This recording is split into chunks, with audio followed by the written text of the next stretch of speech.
In the Buddhist tradition, we speak of love in terms of true love, in terms of loving kindness, compassion, joy, and equanimity, or non-discrimination, or inclusiveness.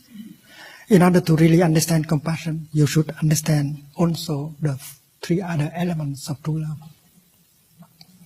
The first element of true love is loving kindness, Maitri. It has the power to offer happiness. If love cannot offer happiness, it's not true love. Your true love offers you happiness and offer her happiness. It's not the willingness to offer happiness.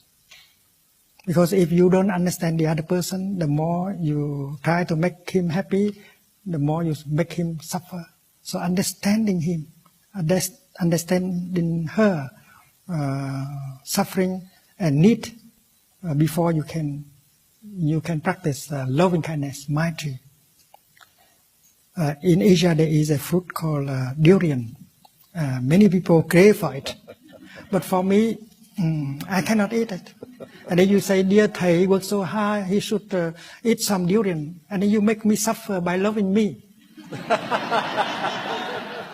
So we should understand the other person in order to really make him happy. And that is why understanding is the other word for love, for compassion. And that is why we should ask our partner, darling, do you think I understand you enough? If I don't understand you enough, please help me.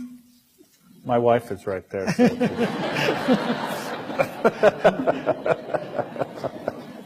So Maitri, loving kindness, is not just the willingness to make a person happy, but the capacity to make him or her happy, and that requires compassion, understanding.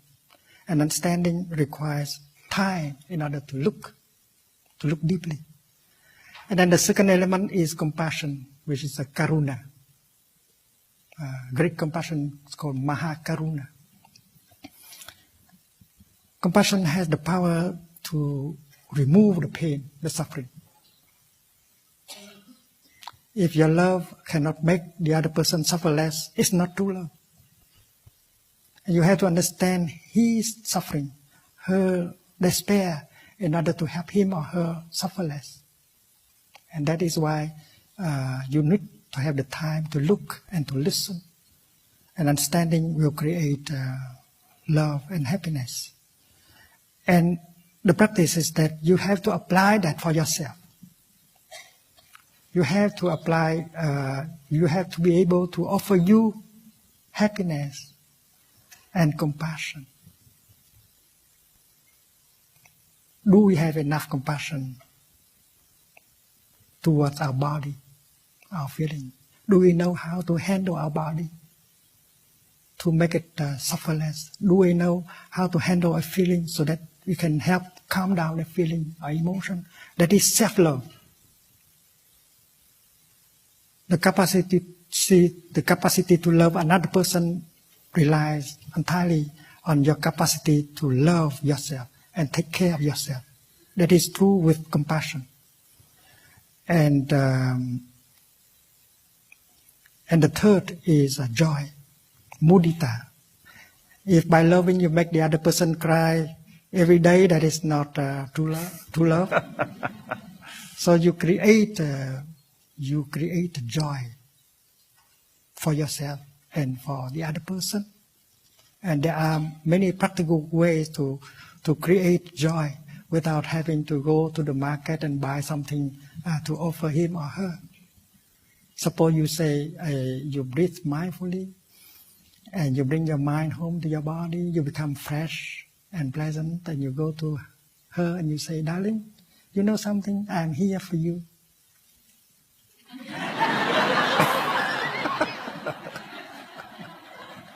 How can you love if you are not there. To love means to be there. To be there for the person you love. If you are so busy in your work, if you are so busy making money, and then you have no time for yourself and for your beloved one. And that is why mindful breathing, mindful walking, to bring your mind home to your body and to be relaxed, fresh, and loving, and pronounce a mantra, darling, I am here for you. And that is to bring joy for yourself and for the other person. And when you are truly there and offer your presence to him or to her, you have a chance to acknowledge the presence of the other person as something very precious to you. And that is why you can pronounce the second mantra. Darling, I know you are there and I'm so happy. That is, to be loved means to be recognized as existing. And if you drive your car and you think of everything else except the person sitting next to you, she cannot be happy at all. So while driving, you use your mindfulness, embrace her, and you say, darling, you know something? I know you are there next to me. I am so happy. So there are very simple practice like that, practice of mindfulness that can bring joy. And if he is in the office, you can practice the mantra of your telephone or send him an email with the content, darling, I know you are there and I'm very happy. And that is why creating joy is true love. And the fourth element is inclusiveness. We cannot understand compassion deeply without understanding the fourth aspect of true love. In true love, there is no discrimination anymore between the lover and the beloved one. You cannot say, that is, darling, that is your problem.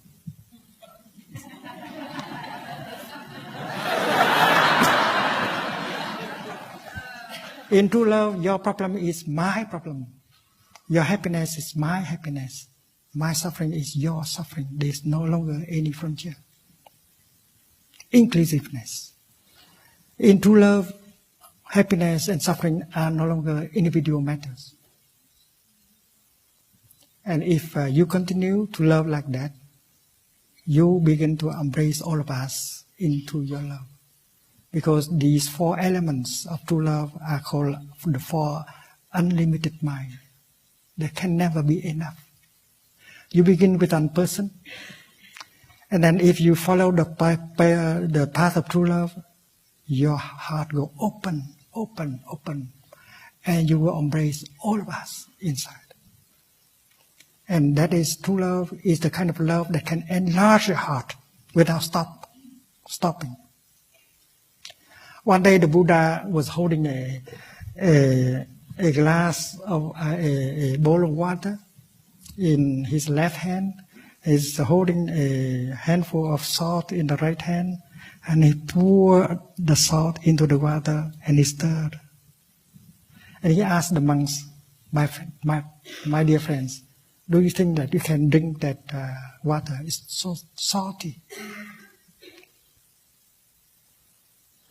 But if you throw that amount of water into a big river, it will not make the river salty at all. And thousands of people continue to drink the water in the river. So with someone who has a great heart, a big heart, a lot of compassion, they don't suffer anymore. The things that make other people suffer do not make them suffer. It's like one handful of salt can make salty the bowl of water, but cannot make the whole big river suffer at all. So the four Brahma Vihara, the four elements of true love are unlimited. Because by loving in that kind of way, one day you will embrace all of us in your heart. You love not only humans, but animals, plants, and minerals. Because minerals, they are alive also. Minerals can suffer. And that is the love recommended by the Buddha.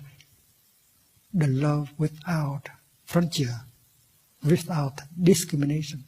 And the fourth element of true love is inclusiveness. No discrimination whatsoever. Black or white, north or south, rich or poor, are all objects of your love. And when you have that kind of love, you don't suffer anymore. And you are in a situation to help many people. And that is why all of us who want to serve our society, we should cultivate true love. With true love, we are nourished. We are strong enough. And if we know how to build a community of love, a love community, a compassionate community, and then we will be powerful enough to make change.